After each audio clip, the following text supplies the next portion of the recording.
Hey everybody, welcome to my booth. I'm Jay, and a couple of you have asked me to cover a few more compression techniques and tools. So we're going to do that. The first will be how to use multiple compressors or more than one compressor and how you might want to do that and why you might want to do that.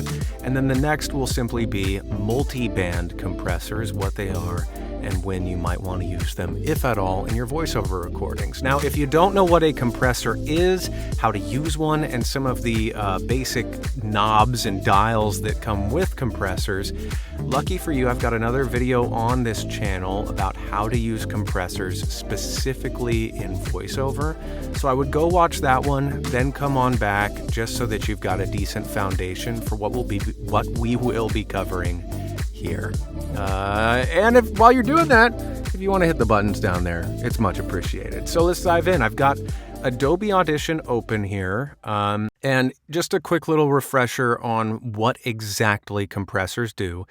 They reduce the dynamic range of our audio, i.e., it will listen to the loudest points of your audio and the quietest points of your audio, this part being kind of loud, this part being kind of quiet, and it will reduce the range between the two. What we can use multiple compressors for is to sort of distribute the load evenly between them and let them focus on different aspects of our audio.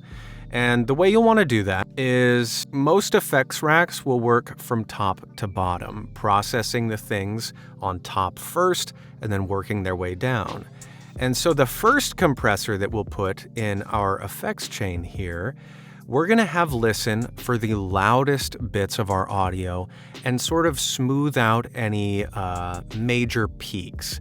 So if I were looking at my audio here, it's not very smooth, it's not very even, and this can happen in a number of performance scenarios where you have quiet moments and then you have louder moments, and there will be a lot of variance in the dynamics within your recording. The first one, we're just going to listen out for these major peaks to even everything out a little bit more before we then have sort of a larger smoothing pass. So same with any other compressor, we'll set this one so that we're listening for these loud peaks and pretty much only the loud peaks. So we'll start with a threshold at about -10, as if I look across this.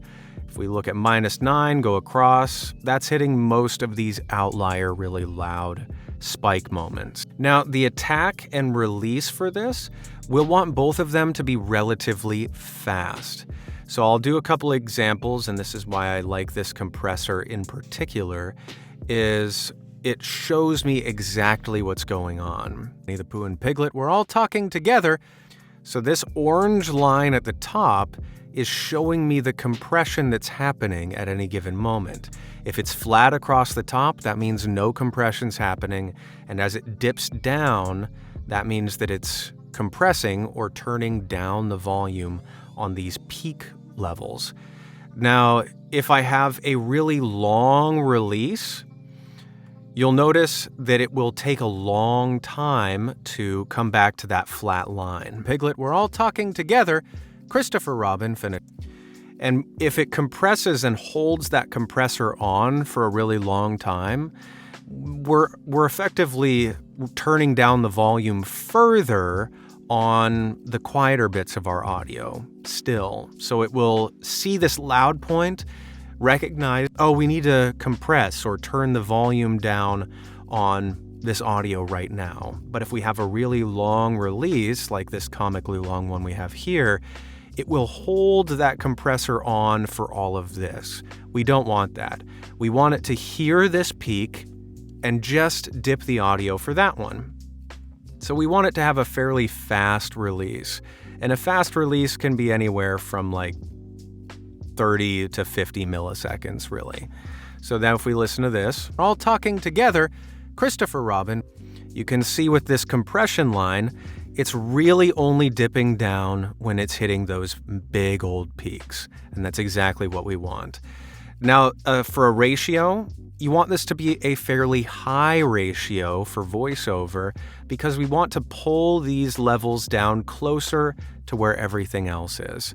So I've set my threshold to basically just capture these peaks, and that's about it. So I'm going to dial it down a bit further, and the ratio, we could go anywhere from 4 up until about 8. And that's something you can play with and decide based off of your own preferences rather than anything set number, really. But what you want to look for is if you have peaks that are really out there, like if, for example, this peak looked more like this relative to the rest of the audio.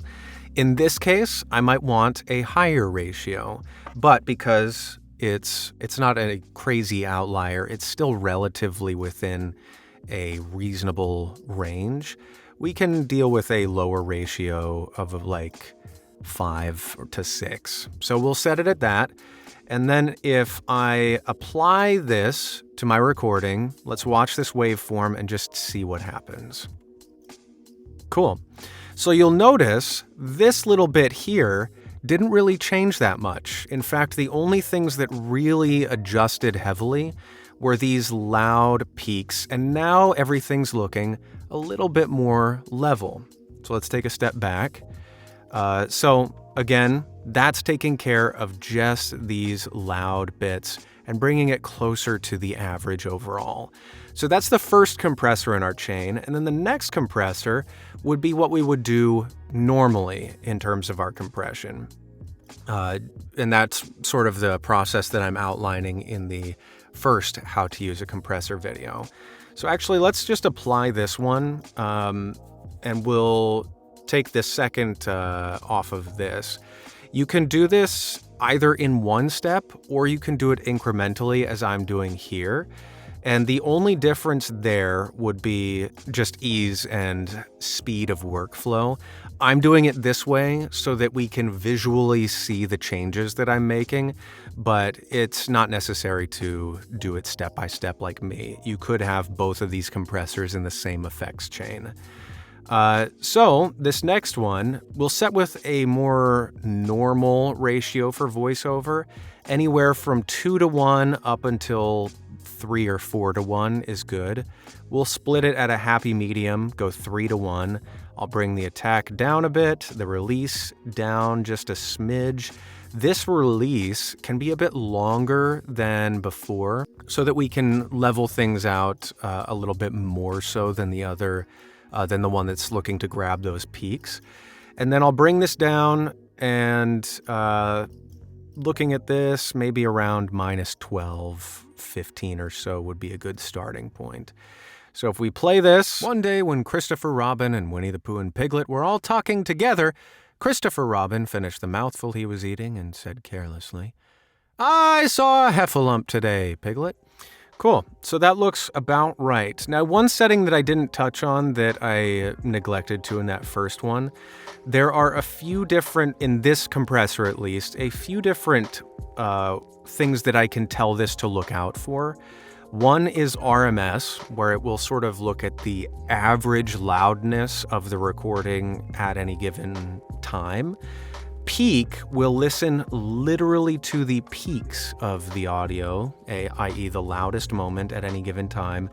And true, to be perfectly honest, I've never touched, so I'm not entirely sure what it does.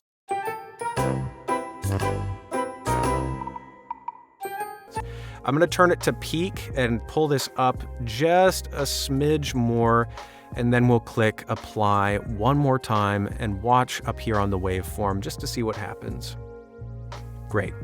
So again, not a lot of changes there, but we don't want a ton of changes at this point. Simply because if we overcompress, then it's going to start to sound, frankly, overcompressed, and it'll start to have a very specific type of sound.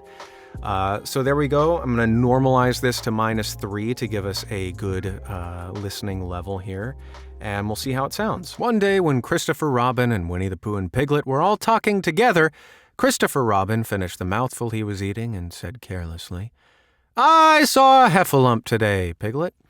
So I was obviously performing it fairly comically in order to, make it sound the way it should have sounded. But let's take it all the way back here and we'll get a before. One day when Christopher Robin and Winnie the Pooh and Piglet were all talking together, Christopher Robin finished the mouthful he was eating and said carelessly, "One day when Christopher Robin and Winnie the Pooh and Piglet were all talking together, Christopher Robin finished the mouthful he was eating and said carelessly, 'I saw a heffalump today, Piglet.'" So it's not a really dramatic difference there, but it is a much smoother listening experience, and the loudness overall is much more consistent than where we first started. So that's one way that you can use multiple compressors stacked on top of each other. I personally never really use more than 2. If I use more than that, then I tend to hear it more than I want to, personally speaking, but feel free to experiment as you wish there. Instances when you want to use this, again, if your audio simply looks like it has a bunch of random peaks, outliers, and it's pretty erratic in terms of its volume, this is a great technique to use to level everything out and make it just sound a bit more smooth, if you want it to be smooth, of course. Now, the other technique I was going to offer you is multiband compression. What is multiband compression? Well, the compressors I just showed you are single band, or were at the time at least, meaning they don't care what the frequency of sound is. They're going to listen to simply the loudness of the whole recording across one single band, one frequency band.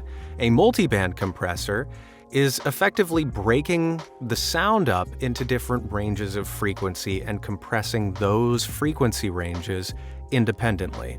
So here I've just clicked on this bar and introduced another compressor into this. So now it's 2 separate compressors that I can treat different frequencies of sound independently of each other. I can add one more in this plugin, but this one limits it that. Some have a little bit more, some have less. You don't really need a lot though. And so the benefits of this is if I have sounds down here in the lower frequency range that I want to compress maybe more heavily, and then I want to compress these a little bit less so I want the ratio to be a little lower, but the threshold needs to be down here, and here I want the threshold higher, etc. I can make independent choices in order to compress things differently. Now, the important question here is, when would I want to use this for voiceover? To be perfectly honest, it's not terribly useful in voiceover. The main reason is really the only functional thing that this type of compressor could potentially do better than a single band compressor for you, without it becoming overly complicated, is adding de-essing into this compression sequence by itself. So if I wanted to hunt out the S's in my audio and keep it all within one compressor, so I want to compress this band of audio as I would normally, this band of audio as I would normally. But this is where I'm particularly sibilant, where my S's show up, and I want to turn the ratio higher on this and find a different threshold and really, really tune this section of frequency to treat the S's specifically, then a multiband compressor may be useful in voiceover. And then beyond that, it usually comes into play, in my experience at least, only when you're using a multiband compressor in relation to other tracks. So for example, if I'm putting my voiceover over the top of, say, a gunfight as an example, well, gunfire in like a video game or something operates at a specific frequency of sound. And if I need my voiceover to go over top of that, but I compress both the sounds from the video game and my voiceover in the same way, I'll get artifacts, and those sorts of sounds will compete with each other and they'll confuse the compressor more or less. I lost my backlight, alas. Now, the reason why I don't use a multiband compressor, again, just to be super clear, is a single band compressor to me gets the job done, or for me gets the job done. And if I want to do de-essing or anything like that, I just use a de-esser, or I use EQ to change things, just to make sure that I'm not getting any pumping artifacts or anything like that. Very rarely in my demo mixing for myself or something like that. I'll play around with a multiband compressor if I feel like it, but generally speaking, I just leave them on the shelf, as it were. But again, if you have a way that you like to use multiband compressors and you think I missed it, or I missed it, let me know. I'd love to know some new techniques or ideas.